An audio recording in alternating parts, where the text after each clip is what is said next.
प्रत्येक भक्त की ये इच्छा होती है कि वो भगवान का दर्शन करे,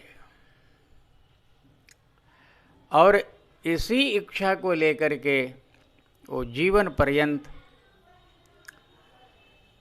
उस प्रक्रिया से गुजरते रहता है जिस प्रक्रिया के अंतर्गत भगवान प्राप्त होते हैं।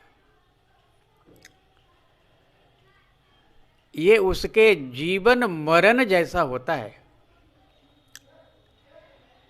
ऐसी लगन लगती है भगवान को पाने की कि वो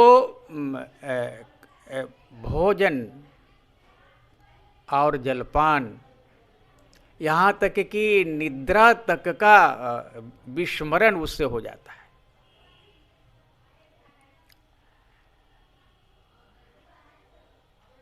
ये सामान्य मनुष्य ही नहीं, स्वयं शंकर भगवान भी भगवान को देखने के लिए, उनको पाने के लिए उनके लोक में चले जाते हैं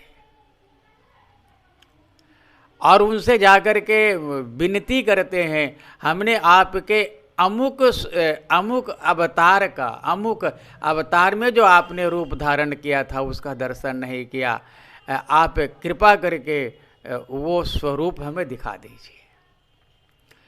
तो शंकर भगवान जब इस प्रकार से लालायित होते हैं तो सामान्य मनुष्य, सामान्य जन, सामान्य भक्त कितना लालायित होगा, ये सहज ही अनुमान लगाया जा सकता है और सहज ही ये समझा जा सकता है।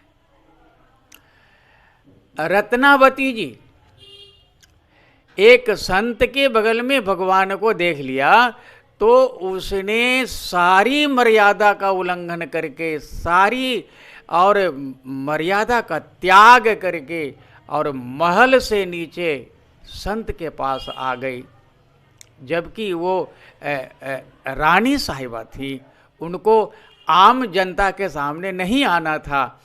फिर भी चूँकि उनके बगल में भगवान थे इसीलिए उसने एक भी मर्यादा का पालन नहीं किया और आकर के उस संत के चरण से लिपट गए। भगवान को पाने की लालसा होती ही ऐसी है कि कोई भी भक्त मर्यादा में नहीं रह सकता है। ये मर्यादा से परे जब हम जाएंगे तब हम भगवान को पाने का प्रयास कर सकते हैं और उनको पा सकते हैं। मर्यादा में बंधा हुआ, नियम में बंधा हुआ व्यक्ति एक नदी तो पार कर सकता है लेकिन समुद्र पार नहीं कर सकता है। समुद्र पार करने के लिए उसको सारे नियम का, सारी और ये बाधाओं को पार करके वहाँ पहुँचना होगा।